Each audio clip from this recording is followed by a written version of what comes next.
ক্ষমা চাইলাম জীবনের গুনাহ ক্ষমা যদি না করো, কবে জানি মৌতের চিঠি দিয়ে আজরাইল পাঠাইয়া দাও, কবে জানি গর্তে বাহির করবে রে, আর ঘরের ভিতরে নিবে না। উঠানের কিনারে পর্দা টানাইয়া জীবনের শেষ গোসল করাবে রে। আদুরের সন্তানেরা ঘরের বারিন্দায় দাঁড়ায়া দাঁড়ায়া কাঁদবে আর ডাকবে, বাবা গো পর্দার ভিতরে কিসের গোসল করো গো বাবা। মা টাইনা টাইনা বুকে জড়াবে, আইরে আমার এতিম, আজকাল থেকে তোমরা এতিম হয়ে গেছো। এতিমের ঘটনা বলতে গেলে কলিজা মানে না রে আল্লাহ। আমার বড় ভাই 5টা বাচ্চা এতিম করে কবরে। বাড়িতে গেলে আমার ছেলেরা দৌড়াই আসে, আব্বু আইছে। আমার ছোট্ট একটা ভাতিজা দৌড়াই আইসা দাঁড়াইয়া, তাকে কিছু কয় না। জিজ্ঞেস করি, বাবা কি চাও, কি লাগবে, কি দরকার বলো। চোখের পানি ছেড়ে কান্দে। কেন কান্দো বলো না। আমারে ডাইকা ডাইকা কয়, চাচা গো আপনি তো 1 দিন 2 দিন পর পর বাড়িতে আসেন।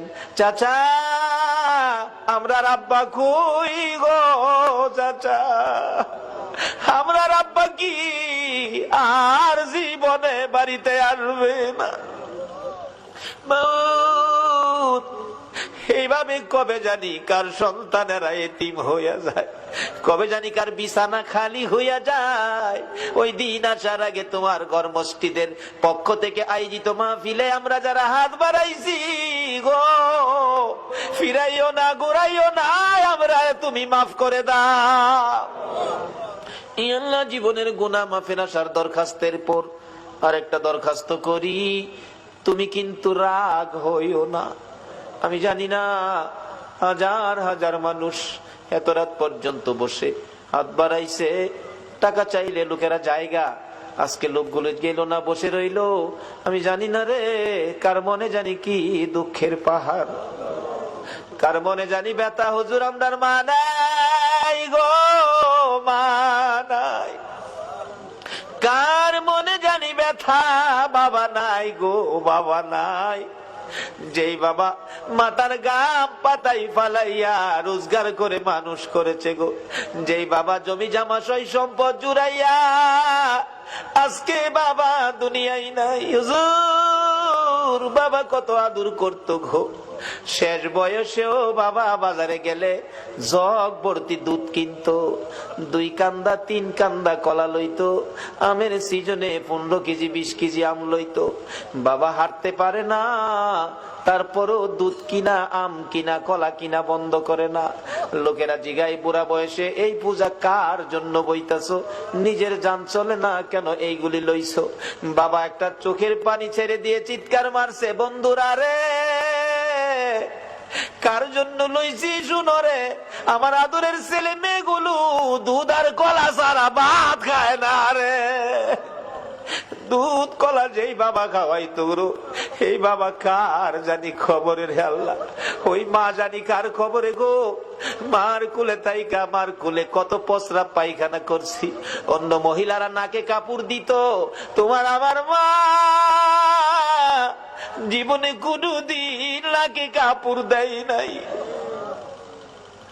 মা সন্তানেরা যদি কোথাও যাইতো, রাত্র 12টা 1টাও যদি বাজছে, সারা গ্রামের ঘরের দরজা বন্ধ হয়েছে, মা দরদি দরজাটা খুইলা বিনাইয়া বিনাইয়া কাঁদছে। একটা গাছের পাতা যদি পড়ছে, একটু আওয়াজ যদি হইছে, মা 2 কদম সামনে গিয়া একটা চিৎকার মারছে, বাবা আইসনি, আমি তোমার মা দাঁড়াইয়া রইছি।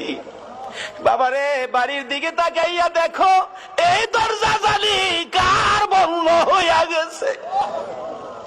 এই মারে কবরে শুয়াইয়া, বাবারে কবরে শুয়াইয়া চোখের পানি কার জন্য রাখছো।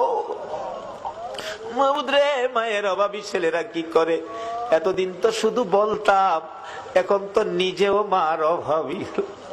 একটা মায়ের অভাবী ছেলে বিদেশ থাকে, সপ্তাহ সপ্তাহ টেলিফোন করে, মা মা তুমি কেমন আছো আমারে জানাইও। মা কই, বাবা বিদেশ গেছো টাকার জন্য, সপ্তাহ সপ্তাহ টেলিফোন করে টাকা নষ্ট করলে কেমনে হইব? টাকা চিনো রে বাবা, টাকা চিনো। ছেলেটা টেলিফোন করে বলতেছে, মা মা গো, আমারে বাধা দিও না গো মা, আমি টাকা চিনি না, আমি চিনি আমার দরদি মা। সপ্তাহ সপ্তাহ টেলিফোন, হঠাৎ করে মা স্ট্রোক করে মারা গেছে। এলাকার লোকজন কয়, ছেলেটারে মৃত্যুর খবরটা দিও না, দিলে আত্মহত্যা করবে। একদিন এক রাত, 2 দিন 2 রাত, 3 দিন 3 রাত, যেদিন পার হয়ে যায়, ওই বিদেশের মাটির থেকে ছেলে স্বপ্নে দেখে মা ডাকতেছে, রে মন্নান, টেলিফোন কার কাছে করবি রে? মা কইয়া কারে ডাকবি রে বাবা? আমি তোর মা, কবরে চলে গেছি, আর আমারে পাইবি না। আইলি না, আমারে মা কইয়া ডাকলি না, মার দেখার জীবনে হবে না। ঘুম থেকে উঠে মা মা কইয়া কাঁদতেছে। বন্ধুরা বলেন, কি হলো তোমার? আমি স্বপ্নে দেখেছি মা নাই, দেশে থাক, দেশে আর চাকরি করব না, দেশে চলে যাব। সকালবেলা টেলিফোন করছে, বড় ভাই টেলিফোন ধরে, মন্নান, সপ্তাহ হইলে টেলিফোন করবি, আজকে কেন টেলিফোন করলি? ভাই, আমি স্বপ্নে দেখেছি আমার মা নাই গো। ভাই, আগে সত্য করে কও, আমার মায়ের খবর কি? খবর যদি না কও, আমি কালকেই বাড়িতে চলে আসব। মায়ের কাছে দাও, মায়ের সাথে কথা বলবো। মার কাছে যদি টেলিফোন না দাও, আমি কিন্তু কালকে বাড়িতে চলে আসব। বড় ভাই টেলিফোন ফালাইয়া একটা দূর মায়েরা মায়ের খবরের পাশে, মা মা গো, তোমার পাগল খবর পাইছে গো, কালকে বলে বাড়িতে আইব। বড় ভাই সকালবেলা মাইক্রো ভাড়া করেছে, বুড়া বাবা পিছে পিছে ডাকতেছে, আমারে সঙ্গী করি লইয়া যা রে, মায়ের পাগল রে কে